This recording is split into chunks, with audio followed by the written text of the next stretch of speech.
பிச்சை கூட எடுப்பா, ஆனால் தர்மம் செய்.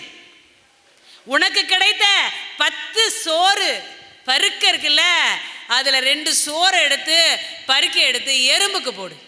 அடுத்த மனுஷனுக்கு பத்தாது. பத்துமா? நமக்கே பத்தாது. நமக்கே கை நிறைய தட்டு நிறைய சோறு கொடுக்காம இத்தினூன்னு தொன்னையில் ஒரு 20 பருக்க அரிசியை பிரசாதம்னு கொடுத்தா நாம் எப்படி அடுத்தவனுக்கு கொடுக்குறது?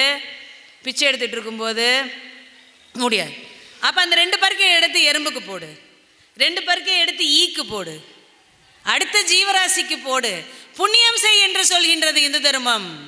நீ புண்ணியத்தை செய்ய செய்யத்தான் உன்னுடைய வாழ்க்கையிலே நீ செய்த வல்வினைகள் கரையும். 1. 2வது, இறைவனுடைய நாமத்தை ஜெபித்து கொண்டே இரு என்று சொல்கின்றது இந்து தர்மம். இறைவனுடைய நாமத்தை ஜெபிப்பதை காட்டிலும் உனக்கு நாக்கு என்பது ஒரு மனிதனுக்கு கிடைத்திருக்கிறது என்றால் அரிது அரிது மானிடராய் பிறத்தல் அரிது என்று அவை பிராட்டி சொன்னாலே, அப்படி மானிட பிறவி உனக்கு கிடைத்திருக்கிறது என்றால், உனக்கு பேசும் சக்தி கிடைத்திருக்கிறது என்றால், பல பேர் கேட்கிற மாதிரி இறை நாமத்தை சொல்லு அப்படின்னு.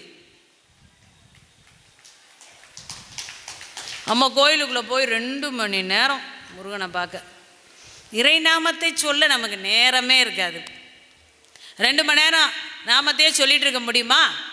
ஏன் சொன்னா என்ன? 2 மணி நேரம் சாயந்தரம் 5 மணிக்கு ஆரம்பிக்கிற சீரியல் 10 மணி வரைக்கும் டிவி ஆஃப் பண்ண மாட்டேங்கிறோமே இல்லையா?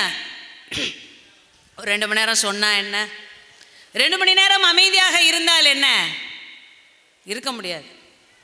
மன்னிச்சுக்கோங்க, எனக்கும் சேர்த்து தான். என்னாலையும் இருக்க முடியல. ஏன்னா சூழ்நிலைகள் அப்படி போய்கொண்டிருக்கின்றது. சிந்தையில் இறைவனை நிறைக்க வேண்டும் என்று நினைக்கும் பொழுது அநேக இடையூறுகள். ஆனால் இதையும் தாண்டி வர வேண்டும். ஏனென்றால் இது கலியுகம்.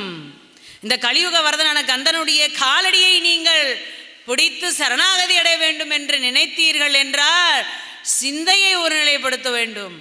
அப்போ இந்து தர்மம் சொல்லுது, ஐயா நல்வினையும் தீவினையும் நீ செஞ்சது தான். இந்த ஜென்மத்தில் நான் ஒன்றுமே பண்ணலை, நல்லது. ஆனால் எந்த ஜென்மத்திலையும் எக்கச்சக்கமான கூடியே கெடுத்திருப்ப, அதனால வல்வினை வரும். அந்த வல்வினை வருகின்றது என்பதை நாம் கண்டுபிடிக்கலாம். எப்படி கண்டுபிடிக்கலாம் தெரியுமா?